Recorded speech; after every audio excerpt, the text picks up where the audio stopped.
நியாயாதிபதிகளின் புஸ்தகத்தை எடுத்துக்கொள்ளுங்கள். நியாயாதிபதிகளின் புஸ்தகம் 16ஆம் அதிகாரத்திலே 1வது வசனத்தை எடுத்துக்கொள்ளலாமா? நியாயாதிபதிகள் 16ஆம் அதிகாரத்திலே 16ஆம் அதிகாரம் 1வது வசனத்தை எல்லாரும் வாசிக்கலாம். 16ஆம் அதிகாரம் 1வது வசனத்தை வாசிக்கும் போது, பின்பு சிம்சோன் காசாவுக்கு போய் அங்கே ஒரு வேசியை கண்டு அவளிடத்திற்கு போனான். பாருங்க, தேவனால் அழைக்கப்பட்டவன், நசரேய விருதம் உள்ளவன், தேவனுடைய கரத்திலே உண்டாக்கப்பட்டவன். இவனுடைய அழைப்பு ஸ்பெஷலு. கர்த்தர் அவனுக்கு கொடுத்திருக்கிற அபிஷேகம் பெருசு. ஆனா ஃபர்ஸ்ட் வேதம் சொல்லுகிறது, அவனுடைய கண்களால் ஒரு வேசியை அவன் பார்க்கிறான். அவன் எதுல மிஸ்டேக் ஆகுறான், எதுல தவறான் அப்படின்னு சொன்னா, அவனுடைய கண்கள் தவறான ஒரு லேடிய பார்க்குது. உடனே அவனுடைய வாழ்க்கை பாருங்க அப்படின்னா அப்படியே கரைப்படுகிறது. அப்போ நம்முடைய வாழ்க்கை எதனால கரைப்படுது அப்படின்னா கண்களினாலதான். நீங்க 2வது வசனத்தை வாசிங்க. 14ஆம் அதிகாரத்தை எடுத்துக்கொள்ளுங்கள். 14ஆம் அதிகாரம் 7வது வசனத்தை நம்ம வாசிக்கும் போது, 7வது வசனம், அவன் போய் அந்த பெண்ணுடனே பேசினான், அவள் சிம்சோனின் கண்ணுக்கு பிரியமாயிருந்தாள். இது அடுத்தது. அவன் போய் அந்த பெண்ணுடனே பேசினான், அவள் சிம்சோனின் கண்ணுக்கு பிரியமாயிருந்தான். அடுத்து 3வதாக நீங்கள் நியாயாதிபதிகள் 14ஆம் அதிகாரம் 1வது வசனத்தை வாசிக்கும் போது, சிம்சோன் திம்னாத்திற்கு போய் திம்னாத்திலே பெலிஸ்தியரின் குமாரத்திகளில் ஒரு பெண்ணை கண்டு.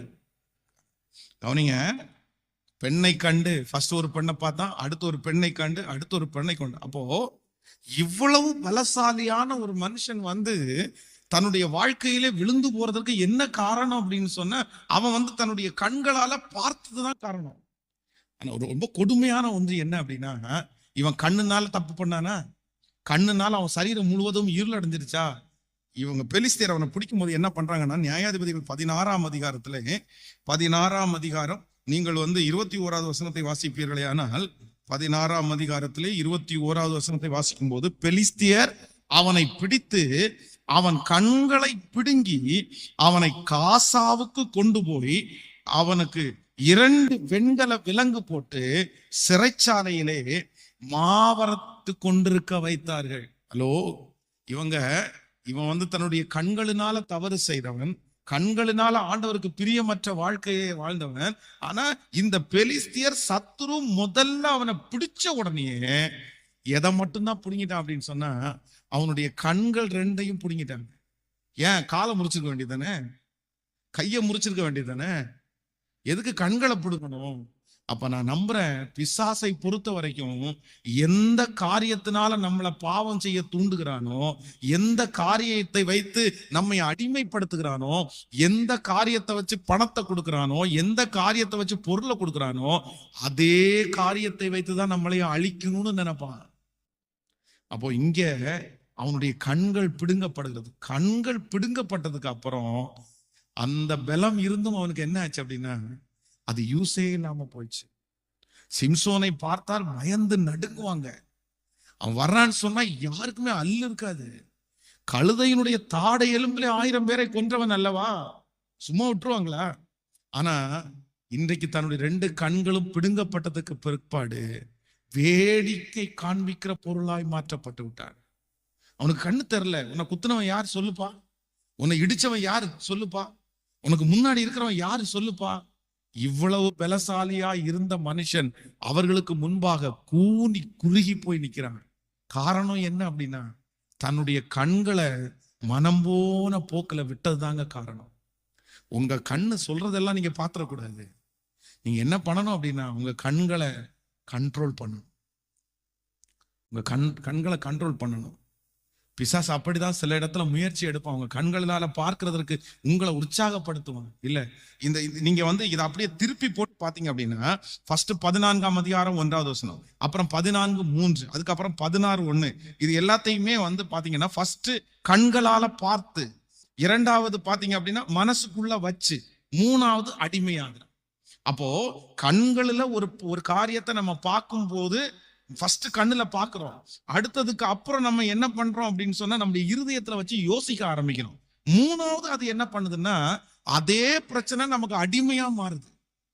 இன்னைக்கு எந்த காரியத்தை உங்களுடைய கண்களால பார்க்கிறீர்களோ அது அடுத்தது என்ன ஆகும் அப்படின்னா உங்களுடைய சிந்தனைக்குள்ள, உங்களுடைய மெமரிக்குள்ள பதிஞ்சிரும். அதுக்கப்புறம் நீங்க அதை வச்சு என்ன பண்ண ஆரம்பிச்சுவீங்கன்னா யோசிக்க ஆரம்பிச்சுவீங்க. பார்த்ததெல்லாம் உங்களுக்கு ஞாபகம் வரும். அதை வச்சு நீங்க திங்க் பண்ணி அதை பெருசு பண்ணுவீங்க. அதற்கு பிறகு அதற்கு அடிமையாகவே மாறிவிடுவீர்கள்.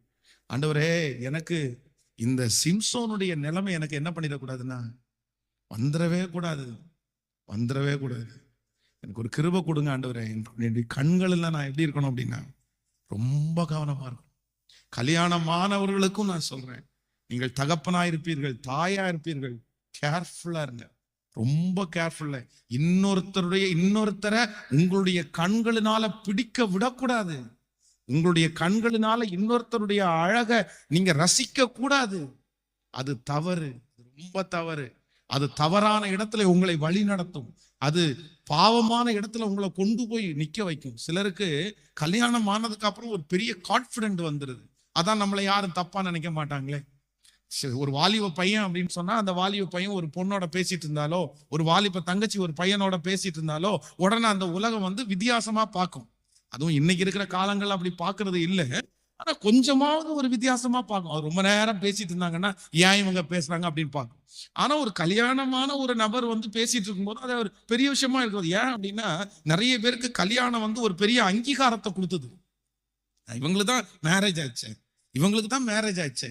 மேரேஜ் ஆனவங்க மேல நிறைய பேருக்கு ஒரு பயம் வந்துருது, ஒரு பயபக்தி வந்துருது. அவ்வளவுதான், இவங்கள்ட்ட நல்லா சோசியலா பழகிடலாம், இவங்க எதுவுமே தப்பு பண்ண மாட்டாங்க அப்படின்னு. ஆனா கேர்ஃபுல், நீங்க உங்களுக்கு கொடுக்கப்பட்டிருக்கிற அங்கீகாரத்தை இன்றைக்கு தவறாய் பயன்படுத்துகிற எத்தனையோ பேர் இருக்கிறாங்க. நம்மளை யாரும் கவனிக்க மாட்டாங்க, நம்மளை யாரும் கண்டுக்க மாட்டாங்கன்னு நினைக்கிறாங்க. ஆனா நான் சொல்றேன், மனுஷனை பார்க்கிறதற்கு கர்த்தருடைய கண்கள் மனுபுத்திரன் மேல நோக்கமா இருக்கிறது. கர்த்தர் பார்க்கிறார். ஆண்டவருடைய கண்களுக்கு யாரும் தப்பு வைக்கவே முடியாது. சோ திருமணமான ஆண்டவருடைய பிள்ளைகளும் உங்களுடைய பார்வையில நீங்க எப்படியா இருக்கணும் அப்படின்னு சொன்னா நீங்க கவனமா தான் இருக்கணும். உங்களுடைய பார்வையில நான் உங்களுக்கு ஒரு சம்பவத்தை இதை குற்றப்படுத்துவதற்காக சொல்லலைங்க. மனநிலைமை பாதிக்கப்பட்ட ஒரு 9ஆம் வகுப்பு படிக்கிற ஒரு வாலிப தம்பியை சந்தித்தேன். அந்த வாலிப தம்பியின் இடத்துல, நீ ஏன் இப்படி மன அழுத்தத்துக்குள்ள ஆளாயிட்ட, நீ ஏன் இப்படி தூங்குறது இல்லை, ஏன் உனக்கு நீ இப்படி இருக்கு, வாழ்க்கை என்ன ஆச்சு அப்படின்னு கேட்கும்போது ரொம்ப நேரம் தாண்டி அவன் ரொம்ப ஷாக்கான ஒரு நியூஸ் சொன்னான். அப்படின்னா அவனுடைய தகப்பனாருடைய அந்த லேப்டாப்ல தேவையற்ற சில படங்கள் அங்க டவுன்லோட் பண்ணி வச்சிருக்கிறத பார்த்து அந்த படங்களை பார்க்க எனக்கு ரொம்ப டென்ஷன் ஆகி நான் அதை ரொம்ப இன்வால்மெண்டா பார்க்க ஆரம்பிச்சு அந்த படத்துல இருக்கிறது மாதிரி நான் நடந்துக்கணும்னு ஆசைப்பட்டதுனால என் வாழ்க்கை இன்னைக்கு ஒன்றும் இல்லாம போயிருச்சு. எனக்கு திரும்ப திரும்ப அது வருது, என்னால தூங்க முடியல அப்படின்னு அப்படியே கண்ணீர் விட்டு அழுதான். என்னிடத்துல ரொம்ப கண்ணீர் விட்டு அழுதான். அதனால ஆண்டவருடைய பிள்ளைகளை ரொம்ப கவனமா இருக்கணும். ஆண்டவரே, என்னுடைய கண்களை காத்து கொள்ளும் ஆண்டவரே. ஆண்டவர் தான் உங்களை காப்பாத்துறாரு. பிரதர், நீங்க பாக்குறத கர்த்தர் தான் மறைக்கிறாரு. சிஸ்டர், நீங்க பாக்குறது எல்லாத்தையும் கர்த்தர் தான் மறைக்கிறாரு. ஆனா ஆண்டவருடைய வார்த்தையை கேளுங்க. நீங்க வருகிற புதிய ஆண்டுல ஒரு உடன்படிக்கையோட போங்க. இனிய கண்ணுனால கர்த்தருக்கு விரோதமா எதையும் பார்க்க மாட்டேன். வாலிப தம்பி தங்கச்சி ஒரு முடிவு எடுக்கணும். உன் கண்களை பரிசுத்தமாய் பாதுகாத்து கொள்றதா பெரிய சவால். அதுலதான் ஆண்டவர் உங்களை ஆசீர்வதிப்பார். அது ஒரு மிகப்பெரிய பலன். அதுல மட்டும் நீங்க கரெக்டா இருந்துட்டீங்க அப்படின்னா நீங்க கால் வைக்கிற எல்லா பாதைகளும் வெளிச்சமா இருக்கும். உங்களுக்கு இருளே இல்லை. நீங்க சரியான வழியிலே நடப்பீர்கள். உங்களுடைய செலக்ஷன் கரெக்டா இருக்கும். ஆண்டவர் உங்க கூட பேசுவாரு. உங்க பாதையை அறிஞ்சு நீங்க ஓடுவீங்க. ஆமென் சொல்லுங்க. கைகள் அப்படியே உயர்த்தி இன்னொரு விஷயம் ஆண்டவரை பார்த்து சொல்லுங்க, ஆண்டவரே, என்னுடைய கண்களை காத்துக்கொள்ள எனக்கு கிருபை தாரும். சொல்லுங்க. ஹல்லேலூயா.